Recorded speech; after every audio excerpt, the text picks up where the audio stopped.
What is it about him that's really? I mean, you said he's the same, but is there something a caring element or something that really endears people to him? Yeah, I think the biggest thing is he takes ownership for everything he does, and he's the same person every day. He comes in, you know exactly what to expect from him, and after all the things we had been through, I think he stepped up and understood that he had to own what had happened in the past, and you know coaches, coaching wise, it was the same way as a person. He's the same person, I think, too. It was just understanding, we had to handle, just like in games, just like in football. There's ups and downs, and that was a real down moment of our program. But he's done a great job steadying the ship, and every day he comes in. Obviously, he's an offensive line guy, so he's working with us sometimes. Some days, talking to Jennings and Nick DeYoung, there were days we hated, like those. We were all young and just going against the Scott T line guys, and they're working us pretty good. And you saw it a lot today. They had a pretty good day today, but.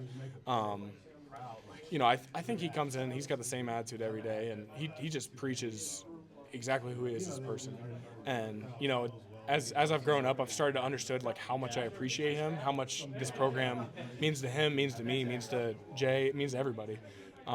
And just when you get an appreciation like that, you're less stressed out. And with him at the helm, I think this place has a really special place in my heart and the hearts of many across the entire state. So just really appreciative of him and everything he's done for our program and done for me. Thank you. Yep, thank you.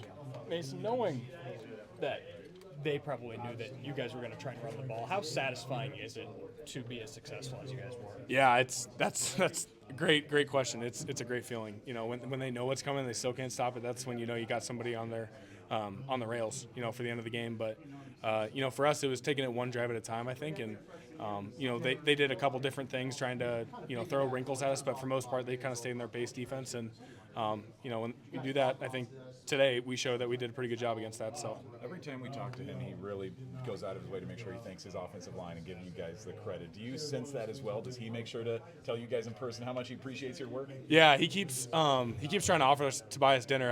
I keep shutting him down because we're only halfway through the season. There's a lot of ball left, and I think the more brownie points we can get, I think the nicer a meal we can get. I think right now we're at Texas Roadhouse, but we can get to another steakhouse if we keep working at it. But no, he's great. He's such a character. I love when he's talking to the defense too, because that's when he's really locked in. He's starting to get an attitude when he runs the ball. His head's starting to get a little bit lower. His pads are getting lower. He's a tall guy. Like he's taller than the rest of our running backs, but he's starting to get his pads down and run straight. That's the biggest thing. That end of the first half is what showed how capable he is. For a big play like that. Other situations in the past we've just been like, all right, let's nail it out. But I came in the huddle. I said, guys, just block forever. Like this, you don't know with this guy. This could go for a long ways. So, and it did. Getting those 3 points back was huge. But Caleb's a great guy. He's got great chemistry with our entire team, and he's really bought into the team. I think the biggest thing throughout the season, he's getting better at it every day. So, Does he trash talk him? a little bit, yeah. Nothing vulgar or nothing. He's just like a shrug of the shoulder stuff, and he's got big muscles. So those guys are looking at those things too, and they're trying to tackle him. So.